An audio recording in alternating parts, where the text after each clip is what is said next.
So good evening, happy Hanukkah. Wonderful to have the opportunity to do a little learning with you tonight. What I'd like to do in the time that we have together is think about a fascinating Hanukkah sugya. And at the same time, in the course of working through this Hanukkah sugya, I want to kind of notice the personalities that we've been talking about over the past number of weeks. We'll introduce a couple of new personalities that we've not talked about. So we'll see kind of in action some of the characters and personalities that we've been learning about throughout. But given that today is Hanukkah, I thought it would be worthwhile to study a particular topic with you, which I think is a fascinating one. So I want to just jump right in and pose the following question that emerges from a halacha that is not too well known. Okay, so we'll start with the halacha that is well known. If you have the source sheet, this is source number 1. The Shulchan Aruch writes in Siman Tafresh Ayin Vav that Hamadlik Bilel Rishon Mevarach Shalosh Brachos Lahadlik Ner Chanukah B'Shas Hanisim V'Shechiyanu. Everybody knows on the first night of Hanukkah 3 brachos. V'im lo birech zman Bilel Rishon Mevarach Bilel Sheni O Kasher Yiskor. By the way, if you fail to make a Shechiyon on the first night, you make it the second night, you make it the third night, whenever you remember.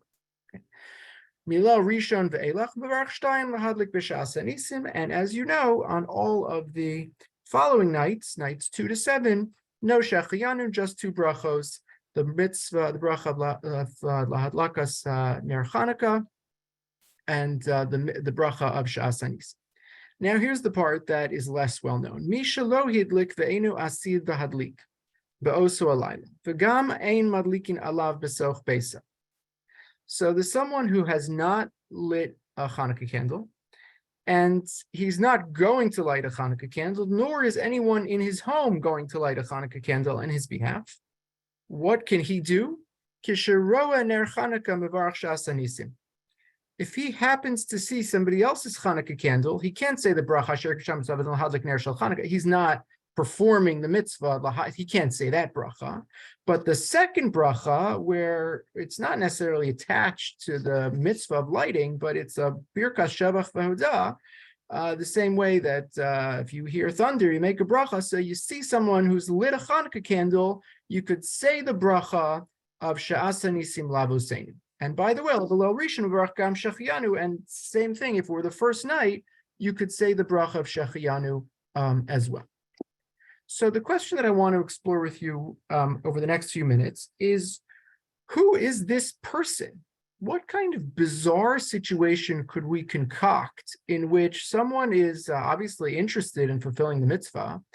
They're in a community where somebody else is fulfilling the mitzvah, and yet they are somehow not fulfilling the mitzvah. And we didn't learn it, but at the very beginning of Hilchos Chanukah, the Shulchan Aruch writes, everybody has to perform mitzvahs Chanukah, even if you're so poor that you have to sell the shirt off your back.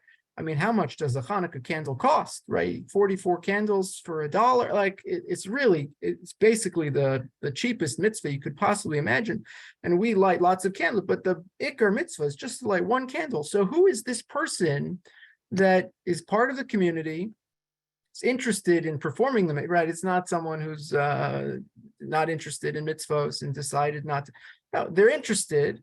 They're with us, close enough to see somebody else's candle, but they're not lighting themselves. Like, what is the case?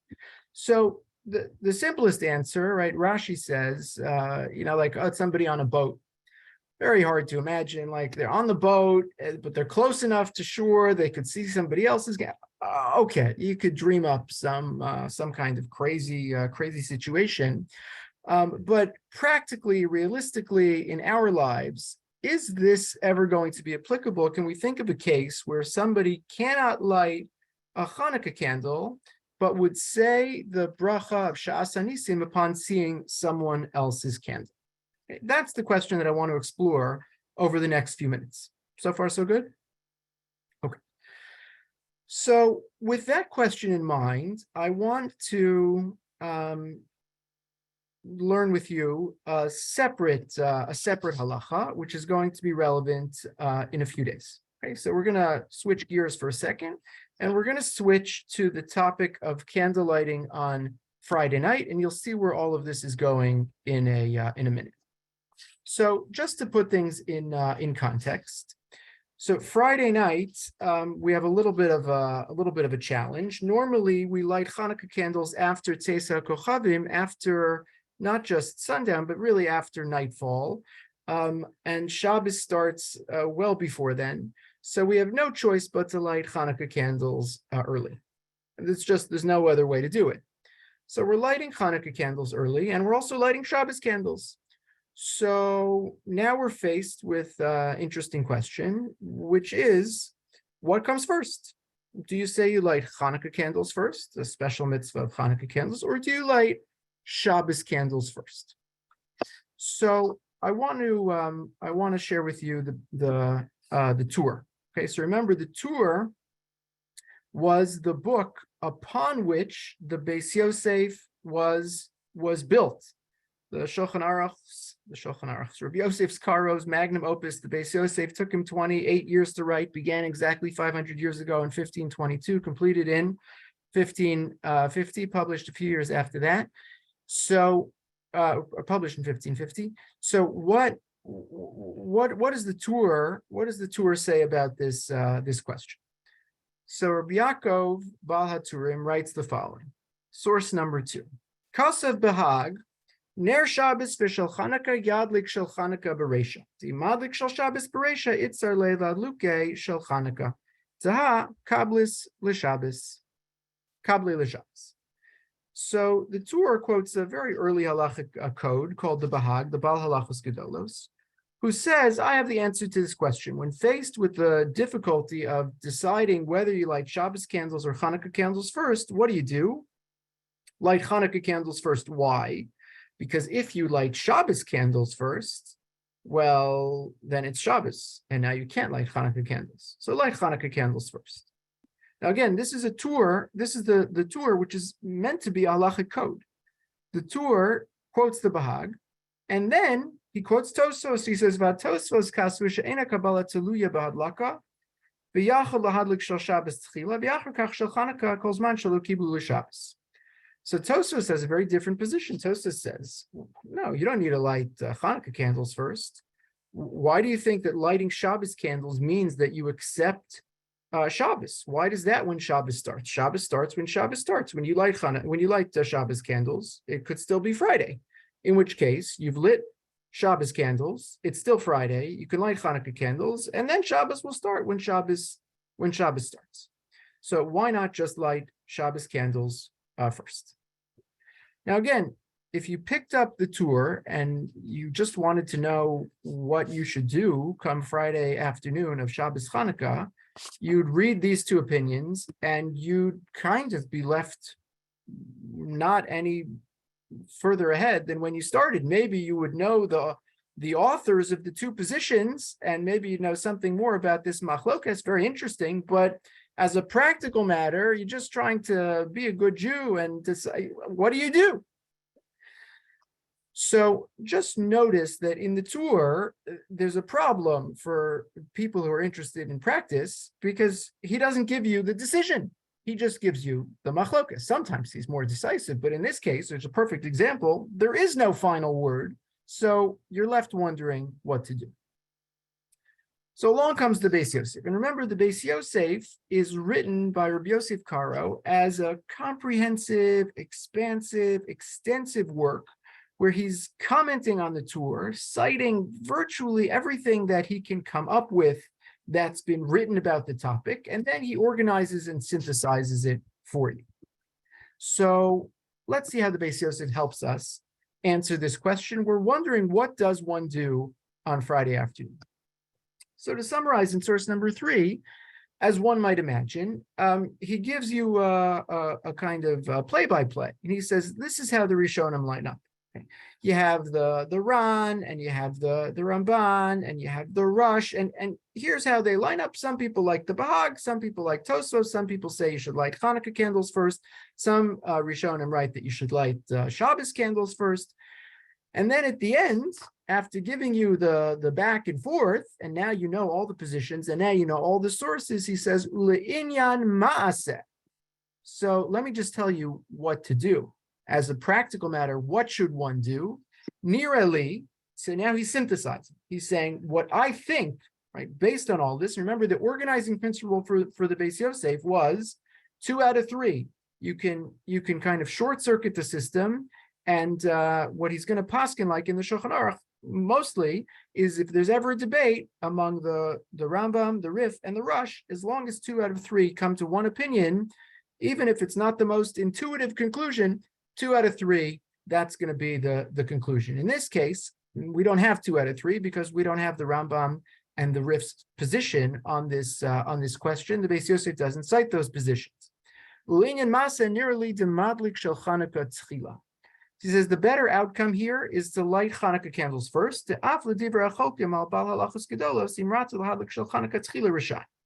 He says it's the better of the 2 choices because no one could fault anyone for doing it this way, right? So if someone lights Shabbos candles first and you're the Bahag, so well then you're really stuck. So better just to err on the side of lighting Hanukkah candles because no one would say in that case you're stuck. So what did you do? You lit Hanukkah candles a little early, or Shabbos candles a little.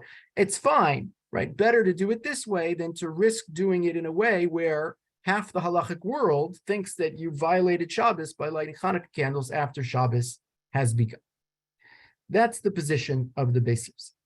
Now, Beis Yosef, as we said, is intending to paskin for the Sephardic world, but the Ramah came along and said, remember us Ashkenazim, we don't always follow these positions. We have minhagim of our own.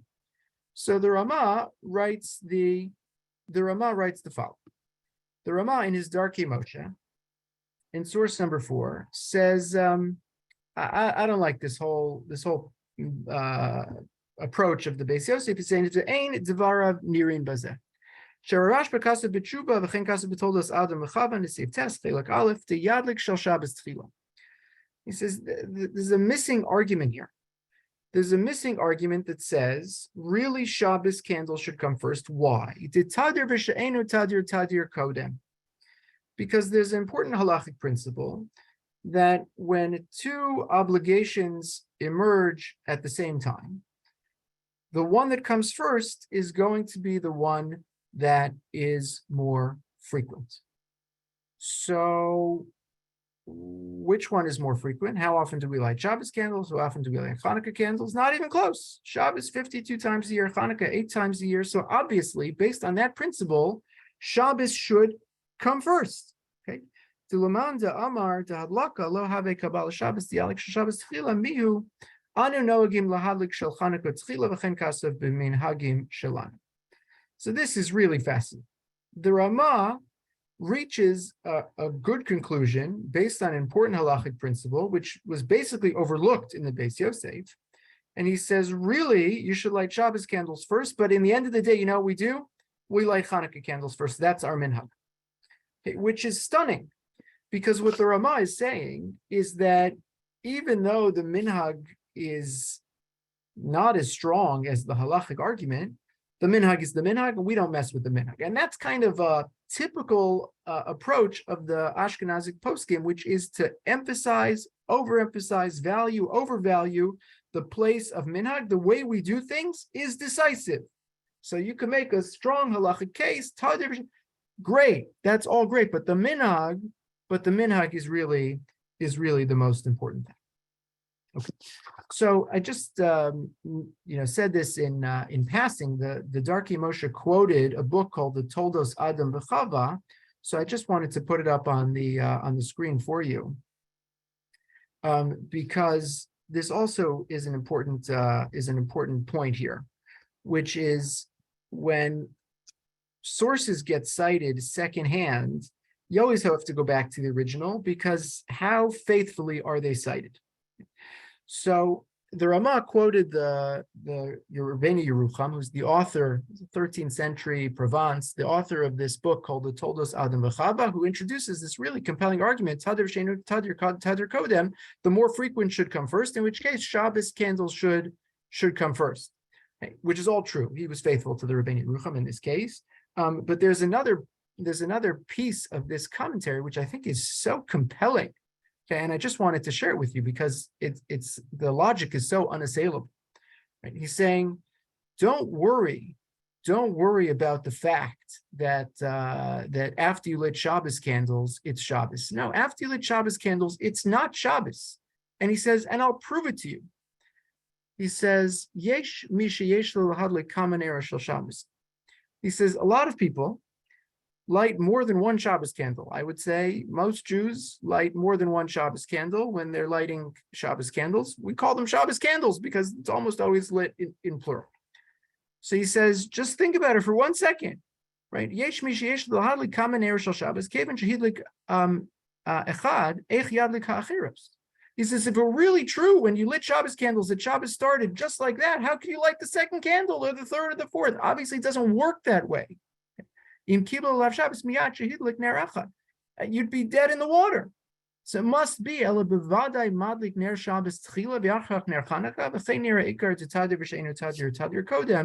he says, obvious to me that lighting a Shabbos candle doesn't start Shabbos. It's not an issue. You light Shabbos candles, you have in mind that it's not Shabbos, and then you light your Hanukkah candles. And there's good reason to do this. But at the end of the day, no one paskins this way. Not the Beis Yosef and not the Rama, and you can see this explicitly in the Shulchan Aruch. Okay, all of this was the back and forth, and you see the Bahag in the tour. Rather, you have the whole paragraph of the Bahag and the Tosfos. And you come to the Shulchan Aruch, and it's like 9 words. I didn't count, but approximately. Source number 6. It's a concise, just decisive book. Be'erev Shabbos madlikin ner Chanukah tchila ve'achrach ner Shabbos. I'm not giving you the back and forth. I'm not telling you the reasons. I'm not giving you the sources.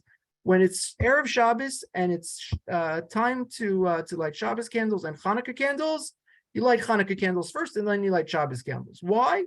He's not telling you. You want to look it up in his Beis Yosef, go ahead. But in the Shulchan Aruch, you get the simple, basic bottom line. And again, on the one hand, it's wonderful because you know exactly what to do. We saw a couple of weeks ago all of the opponents of the Shulchan Aruch who said, how could you just write the final conclusion without going through the sources and without letting people know where this is from and the rationale and the reasons? And people wrote, opposing works to try to compete with this. The Shulchan Aruch won out at the end of the day. Okay, so now I want to learn with you a paragraph of the Mishnah Berurah, who we didn't talk about over the course of this session. As you know, Rabbi Yisrael Meir Cohen Kagan was the author of the Chafetz Chaim, a work on Lashon Hara, and the author of the Mishnah Berurah, which is a commentary only on Orach Chaim, one of the 4 sections of the Shulchan. So the Mishnah Berurah, again, this is now in the 20th century, right? This is published in the very beginning of the 20th century. So the Mishnah Berurah writes the following, and this is going to help us return to the original question we asked, and it's going to generate a fascinating new part of our discussion. So let's just learn paragraph number 7 together. The Mishnah Berurah writes, Ner Chanukah Tchila. So at the end of the day, this is the halacha. This is what all of us do. We light Chanukah candles first on Friday. Ner Chanukah Tchila kedei latzeis das hayesh omrim t'sfir lehu d'yadlik shel Shabbos Tchila kabli l'Shabbos v'itzar le melacha. Just in case anyone really holds like that Bahag, that lighting a Shabbos candle means Shabbos started, we light Chanukah candles first. Although Rov poskin cholkin al zev sfir lehu d'lo talia kabli Shabbos badlaka sener. Most poskim really don't say that. As we saw, there's really a strong argument that Shabbos candles don't start Shabbos. V'alkein im hidlak shel Shabbos v'lo kibel Shabbos b'machshavto yach lahadlik acher kach. So he says, so what if you made a mistake and you lit Shabbos candles first? It's no problem. You could really light Hanukkah candles after that. It's not an issue. This is all with respect to a man who lights Shabbos candles first. He's actually, we'll see if the distinction between men and women, holds up according to all the poskim. maybe, maybe not. But according to the Mishnah Berurah, at least, aval isha hamadlekes. But a woman who lights Shabbos candles, now he introduces a new factor, which is, women who light candles every week, that tends to be when they do start Shabbos. So whether they have in mind, don't have in mind, that tends to be when they do start Shabbos, in which case, im kain lo tadlik shuv shel Chanukah ela tomer la'achar lahadlik, v'hu yivarach asher k'sham b'tzav tzvan lahadlik bishvila, aval birka shas anisim v'chein shechayanu b'yom echad yechola be'atzma levarich. So the Mishnah Berurah writes the following. Mishnah Berurah says, if the woman forgot and lit Shabbos candles first, what she should do is have someone else light the Chanukah candles. They'll say the bracha of Shek Shamitzav Tzivanu Lahadlik Ner Shel Chanukah, and she'll say the bracha of She'asanisim, and if it's the first night, she'll say the bracha of Shechayam. And this is the answer to our original question. What is the case of a Birkas HaRoah? Could you ever imagine in practice someone who is not going to light a Chanukah candle? They're not having anyone, else light for them. So this is now the solution to our question. It's not that you have someone who's not lighting because they won't, or they're not able. No, there's a Halakhic prohibition standing in their way. A woman who's already accepted Shabbos won't be able to light a Chanukah candle. She still has to. Someone else can do it for her, in which case, here we have black on white, a perfect, wonderful, actually quite practical case where a person would not be in a position to actually light the Chanukiah herself. She's not going to be the one to say, but she will certainly be in a position to see someone else light, in which case she can then recite the bracha of Sha'asa Nisim Lavosenu Ba'imi Mahem Bazman Hazeh. That'll be her bracha, and that'll be her participation in the mitzvah. Okay. So now I want to take you, having all of this, studied all of this background together, I want to take you on a tangent to Hilchos Rosh Hashanah. So far, so good. Any questions or comments? Okay. So, Danny, go ahead. I'm sorry. Yeah, what do you call it? Two things. Can the husband be the one who lights the candle, lights the Hanukkah? Yes, absolutely. I think that the Mishnah Berurah is suggesting that's what she would do if she has a husband. Doesn't have to be a stranger. What's that? Doesn't have to be a stranger. It could be the husband. No, it could be anybody. Yeah. Next thing is what does the 18-minute minhag have to do with this, if anything? Okay, so I'm glad you asked it. It's great to clarify. So we have a practice of starting Shabbos early. When we say candle lighting, don't quote me on this because I don't know the exact time this Shabbos. When we say candle lighting is at 4:13. So what does that mean? So that's 18 minutes that we've added on. There's a mitzvahs aseh d'oraisa called Tosefes Shabbos. You should always make Shabbos longer than it actually is. So we add 18 minutes. Shabbos actually starts sunset, really, and again, don't quote me because I don't know if this is the exact time, but roughly speaking, I got it. Shabbos actually is, let's just say 4:31. So 4:31 is when the sun sets on this date in New York City every year. It's 4:31. That's when Shabbos starts. The fact that we're starting early, right, is because it's a mitzvah to start early, and we try to do that to the extent we can. So anytime after Plag Mincha, let's say between 3:30 and 4:30, you can declare it's Shabbos for me. I've accepted Shabbos. So most of the time, someone will do that when they light candles. If they're lighting candles at home, it's Shabbos, right? Most of the time, people will go to shul. They'll start Kabbalah Shabbos. In the summer, we do this all the time. Shabbos not till 8:10. It's only 6:30. But no, we said Kabbalah Shabbos. We accepted Shabbos. So you can accept Shabbos. As long as it's after Plag Mincha, you can accept Shabbos early. So in all of these cases, what we're saying is Shabbos hasn't really started yet on a, sunset level. The question is, when has Shabbos started for us? So does it actually start when you light the candles, or does it start when you decide it starts, or when the sun actually sets? Okay, if you do nothing, right? If you've made no declaration, you haven't lit candles, you haven't davened, you haven't said, I accept Shabbos, so then Shabbos starts at 4:31, as the case may be. Okay, but that's a perfect segue. Ira, did you want to add something? Yeah, I was going to say that we learned it in Israel many years ago when we did it, but here too, women very often light candles and then will go someplace else for dinner. Or Absolutely. To shul. Yeah. So she could totally. They're obviously, they're obviously lighting candles and then driving, or you Totally. take a bus. Right. So why can't you light candles and then light Hanukkah candles? I mean.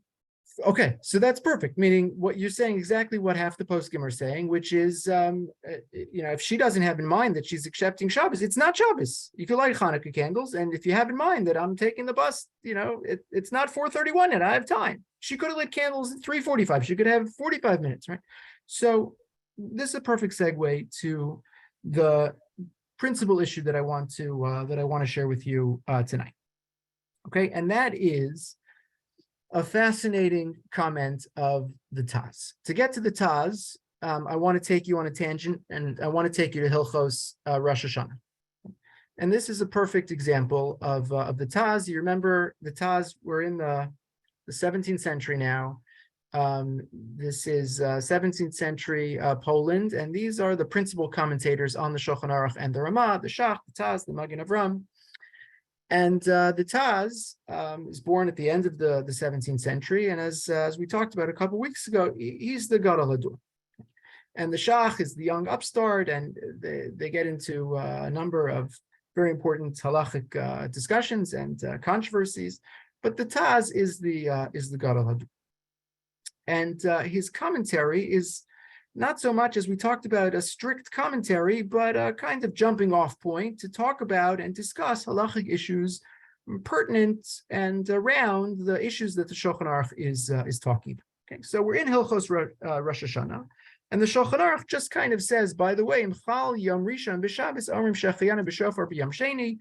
If you have a 2-day Rosh Hashanah, you always have a 2-day Rosh Hashanah. If the second day of Rosh Hashanah falls out on Shabbos, so you still say, if the first day, can't happen that way. If the first day falls out on Shabbos, Imchal Yom Rishon b'Shabbos Omrim Shechiyanu b'Shofar b'Yom Sheni, you say the bracha of Shechiyanu on the shofar on the second day. Okay. Now, apropos almost nothing, just the fact that we're talking about Rosh Hashanah being 2 days, the Taz slips into his commentary on this line of the Shulchan Aruch the following case. It almost sounds like a tshuva. It almost sounds like a response, and he actually formulates it that way. I looked around to see if somebody else dealt with this before the Taz. To the best I could determine, no one else dealt with this case before the Taz. It appears to me to be a real case rather than a hypothetical case. And everyone who talks about this case attributes it to the Taz. This is his case. You ready? She'ela. Here's the case. Kal echad, and I say it's real because he would have gotten a shiloh like this, right? Somebody could have actually posed such a question. This happened. Okay, 17th century Poland. She'ela kal echad haya lahem be'erev Rosh Hashanah shofar. There was a Jewish community that was preparing for Yantif, and erev Rosh Hashanah they had a shofar. Uba shodidim v'gazlu asam menatlu gam hashofar. And the community got robbed on Rosh Hashanah, and the robbers made off with whatever they made off with, and they stole the shofar. And now it's Rosh Hashanah, and the community has no shofar. What do? So they're stuck, but they're not totally stuck. So they send somebody to go get a shofar from the next town. Who knows how far away it is? Who knows, what that entails? But they send somebody to go get a shofar. So v'nisakev hashaliach machmas ones v'lo ba ad sof yom beis. Turns out the mission goes poorly, and the first day of Rosh Hashanah comes and goes, and the guy doesn't come back. And now the second day of Rosh Hashanah comes and goes, and the guy is still not back, no shofar. Ad sof yom beis, he comes back at the very end of Rosh Hashanah. V'haya Rosh Hashanah b'yom hey vav. And it happened to be Rosh Hashanah that year was a Thursday, Friday. So the guy shows up on Friday afternoon, shofar in hand. Okay, but they're in Poland, okay, and it's September, and you could just imagine Shabbos probably starts at 10 o'clock, and they're not doing that. So they make Shabbos early. Okay, I'm just making up these times. So they make Shabbos at 8 o'clock. Sunset's not till 10, whatever. And they started Shabbos at 8. And the guy shows up at 8:30. So they just finished Kabbalah Shabbos. Aval adayin hayom haya yom gadol, but it's light outside. So it's Friday afternoon, it's light outside. On the calendar, you could make a case that it's still Rosh Hashanah, but they daven Kabbalah Shabbos, maybe they daven Ma'ariv, it's Shabbos. So what do? Mahu litzkoa be'esahi v'lo nichush lishvus de'ein token b'Shabbos. So is it possible to blow shofar? You can't blow shofar on Shabbos. It's a shvus. The rabbi said we don't blow shofar on Shabbos. So is it Shabbos? And you say we missed shofar this year, or do you say, what do you mean it's Shabbos? Just because it's light outside, it's still Rosh Hashanah, we could still blow shofar. What do you do? Everyone hear the question? Everyone want to venture a solution? What would you do, Ira? The next thing is, I daven Ma'ariv. This guy didn't daven yet. He can blow shofar. Okay, great. So let's say he davened already, or he doesn't know how to blow. The Baal Tokea davened. The only guy who knows how to blow shofar davened. It's good, right? It's like you make the call. So create a solution. We're open. What are you going to do? So the Taz has a whole excursus. Okay, and this is common, right? A lot of the comments, like in the Magen Avram, so he writes in the Shulchan Aruch, 1 line, 2 lines, 3 lines. The Taz could be, a 5-paragraph essay on 1 line in the Shulchan Aruch because he had something important to add to this topic. So he has a 5-paragraph essay on this topic, and I'll just give you kind of one highlight from the essay. You know what the Taz says? The Taz says, "Yesh svara lomar da'adai t'dahachi lo kibul alav. Dezev vadai shekol adam nichel l'kayim mitzvah sakadosh baruch hu v'lo haya yodea sheyachol achar kach l'kayim mitzvah shel chovas hayom lo haya mekabel alav kedusha Shabbos. V'zeh have kemo kabbalah b'taus le'inyan yom ha'me'unam." He says, let's just look at the psychology here for a second. If you would have told the people in shul, I'm just letting you know, the guy's going to be here in 20 minutes, they never would have accepted Shabbos. They could be davening Kabbalah Shabbos till they're blue in the face. They'd be thinking, I still have a chance to hear shofar on Rosh Hashanah. I'm not making Shabbos. I'm waiting. So he says, had they known that, they never would have accepted Shabbos. It's like, he says, a Kabbalah b'taus. It's a mistake. When they started saying, we accept Shabbos, they didn't mean it.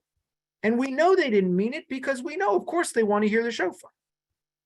Says the Gemara has a famous case that it's a cloudy winter day in a pre-modern time where you don't have a watch, and you're busy in your office, and it's Friday afternoon, and you look outside and you're like, oh my gosh, it's pitch black out there. It's Shabbos. And you change your clothes and you make Kiddush, and then you walk outside and whoa, the clouds cleared and it's actually not Shabbos, it's still daytime. So the Gemara says that's not a Kabbalah. It was just a mistake. You started Shabbos based on bad information. So it's not Shabbos. You came to a mistaken conclusion based on bad information. If you had better information, you never would have come to that conclusion. So the Taz says you can apply the same logic in this case. These people, this poor town, they got robbed, they had no shofar. Had they only known that the fellow with the shofar was coming in a few minutes, they never would have accepted Shabbos. It's a Kabbalah b'taus, in which case you can blow the shofar. Okay, he says you'd only blow the minimum number of blasts, whatever. It's complicated. They're in shul. They did make Shabbos, right? You can't ignore that fact. But he said he would allow them he would allow them to blow shofar and to be Mekayim their mitzvah of shofar on Rosh Hashanah. Okay. So why do I bring this up?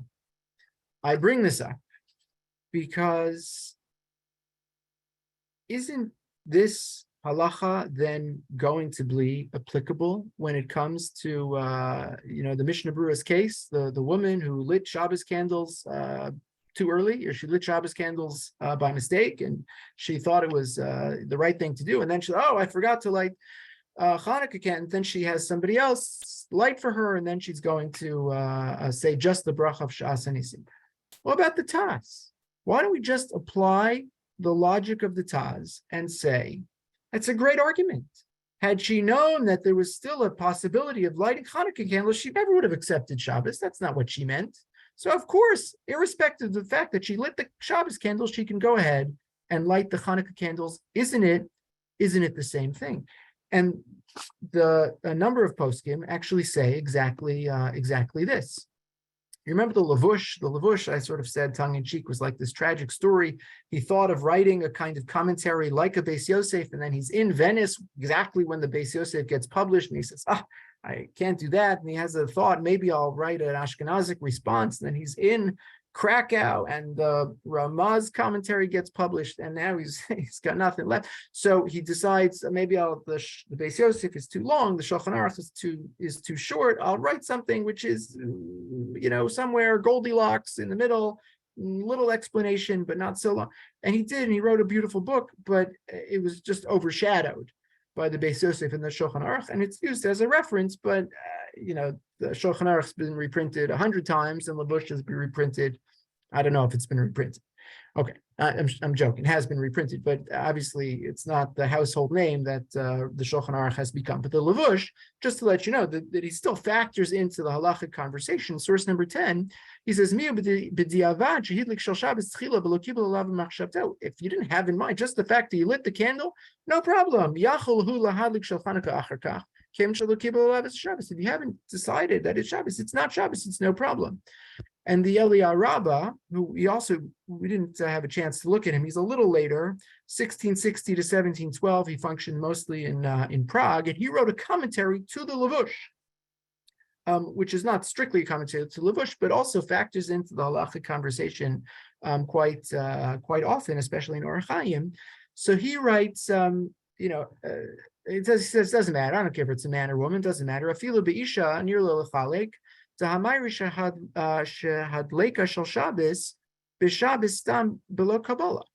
you light Shabbos candles. That doesn't mean it's Shabbos. Even if you want to say the other 51 weeks of the year, if someone wants to make an argument, the regular person who lights Shabbos candles, Shabbos begins for that person. But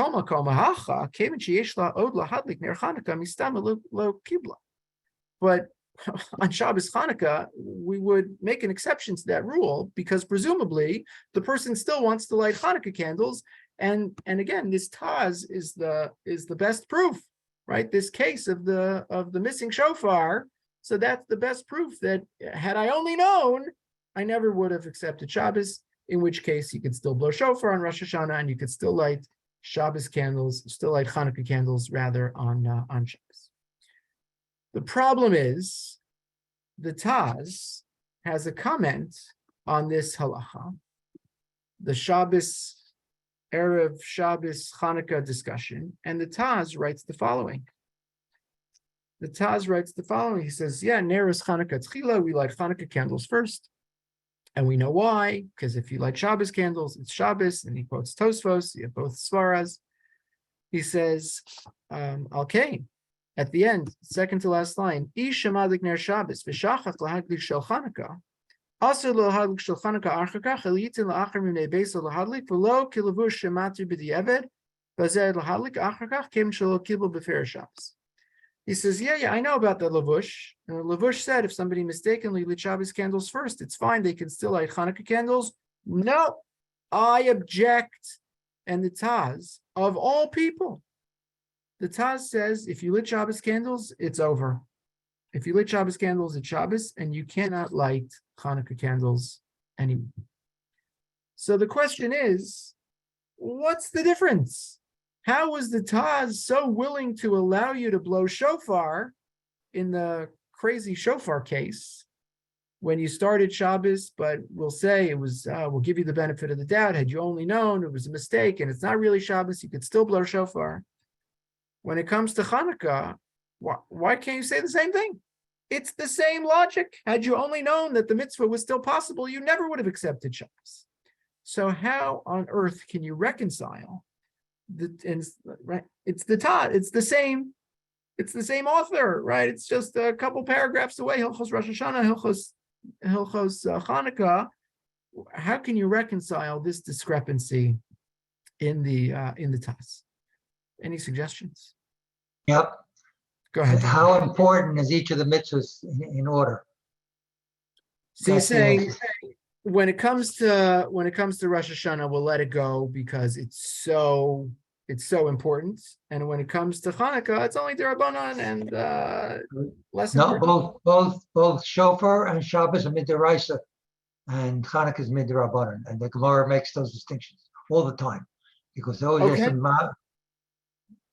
Okay, so it's possible, although he doesn't say that, and the logic seems to be exactly the same. So it's really a question. And I almost want to say the question is going to be better than any answer, but I'll conclude by sharing two answers with you. Okay, everyone hear the question? The Taz is internally seemingly irreconcilable.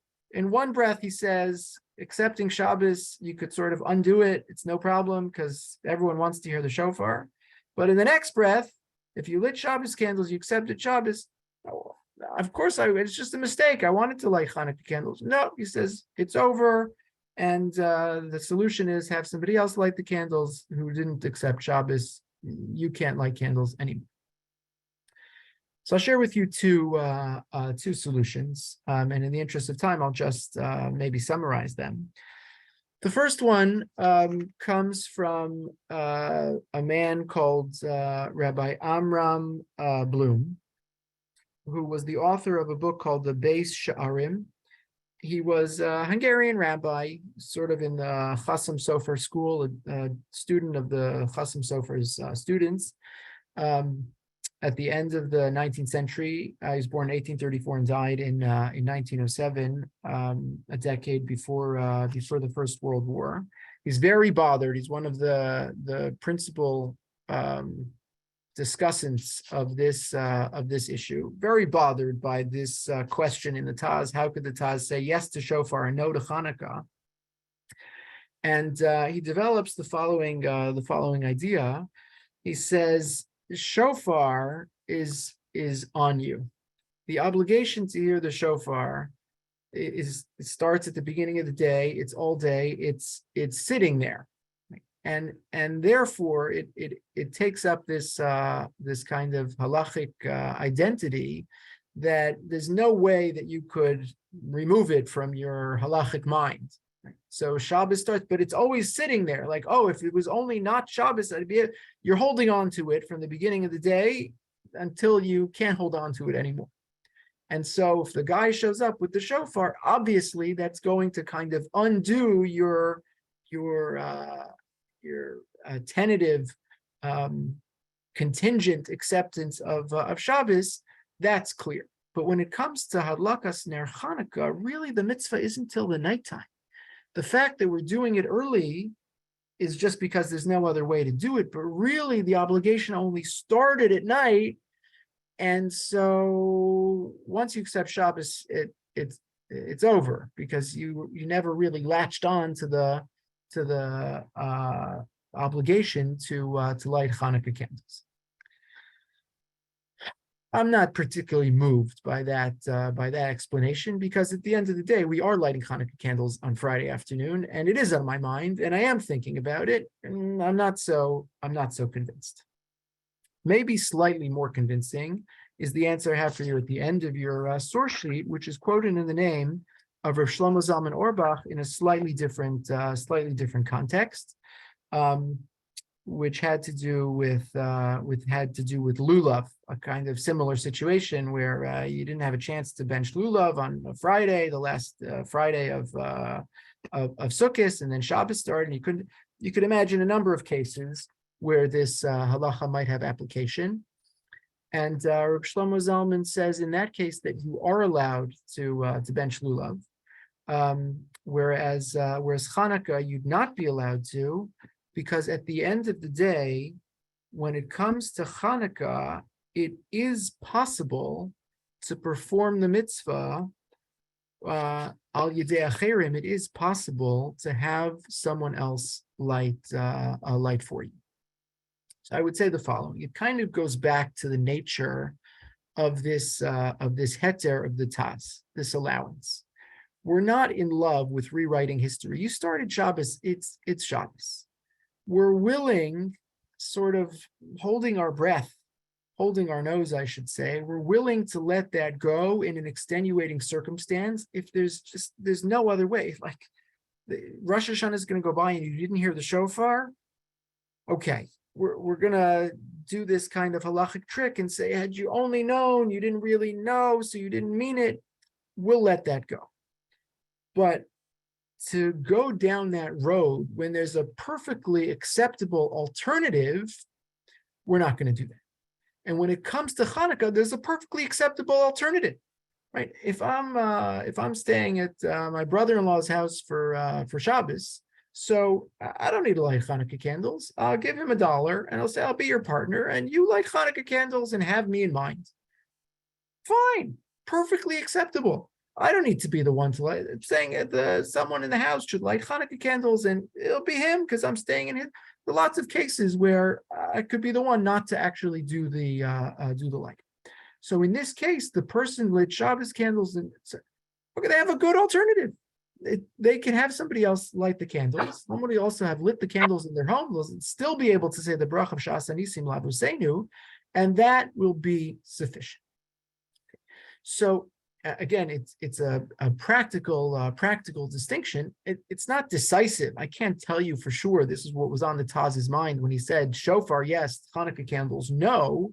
But it is telling that when it comes to Hanukkah, what seems to be decisive is the fact that there's a perfectly valid alternative that will allow someone to fulfill their mitzvah without having to go down this path. So, Rich, go ahead. Yeah, Rabbi, how does this play out between lighting Yortzeit candles and Shabbos candles in terms of, what takes precedence and why? Yes, a good question. So Yortzeit candle is strictly a minhag. It's just a custom. There's no mitzvah to light a Yortzeit candle. It's a wonderful thing to do. So we would say that you should light the Yortzeit candle before Shabbos, before Yantif, as the case may be, and then light your Shabbos candle or your Yantif candle. Okay. Rabbi, why would the answer be what you think, that once Rosh Hashanah goes by fallen, but Hanukkah, there are 8 days? How about that for an answer? Yeah, so it's a great point. I don't like that one either. Yeah, no, the poskim are quick to point out that the mitzvos of Hanukkah are not contingent. It's not like sometimes we say Sfiras HaOmer, so it's one long mitzvah, and if you miss one day, maybe you miss the rest of the thing.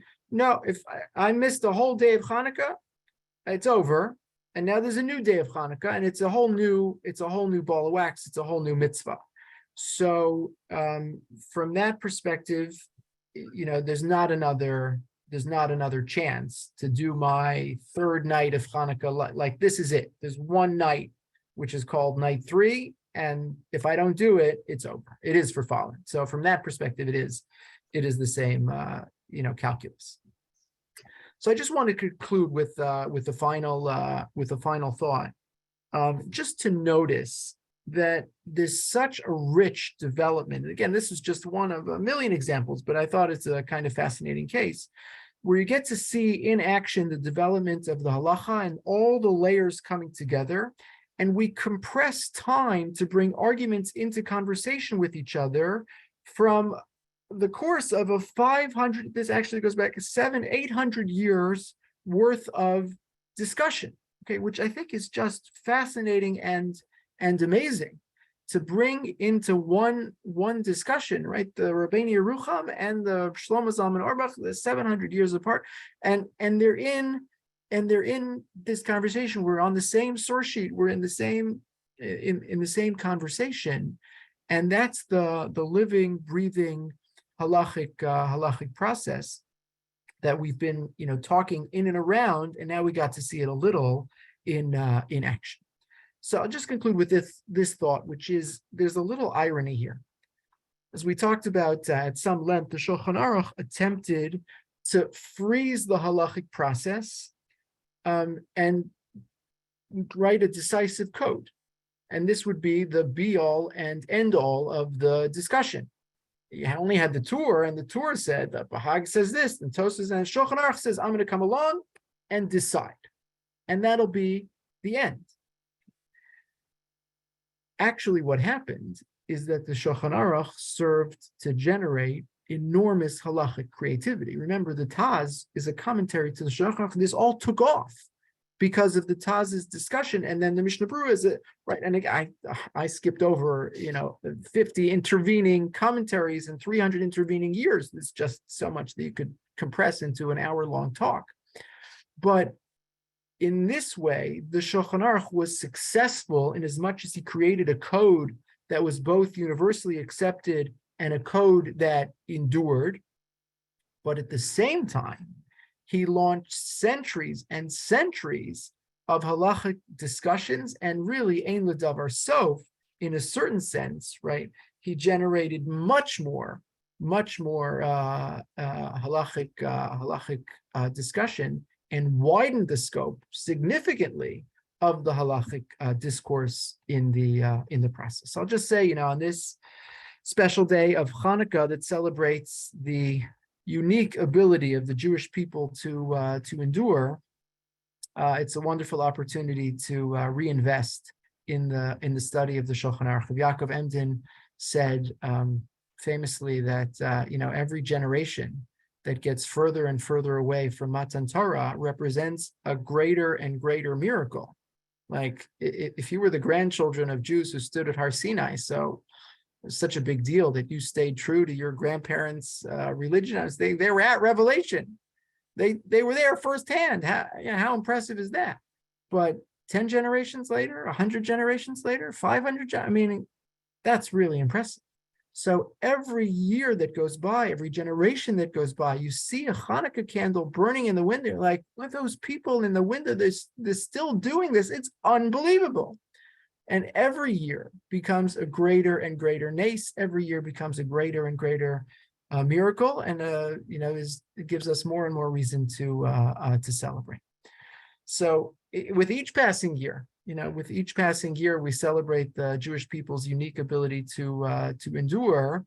How beautiful to be learning the Shulchan Aruch and the commentaries to the Shulchan Aruch, because this is the book that has played such an indispensable role in the halachic lives of the Jewish people and our survival for almost 500 years.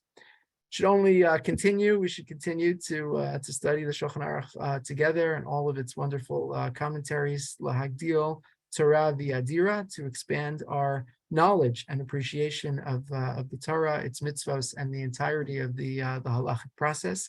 I'm going to stop here. Wish everyone a Chanukah Sameach, but happy to stay on to take questions and comments.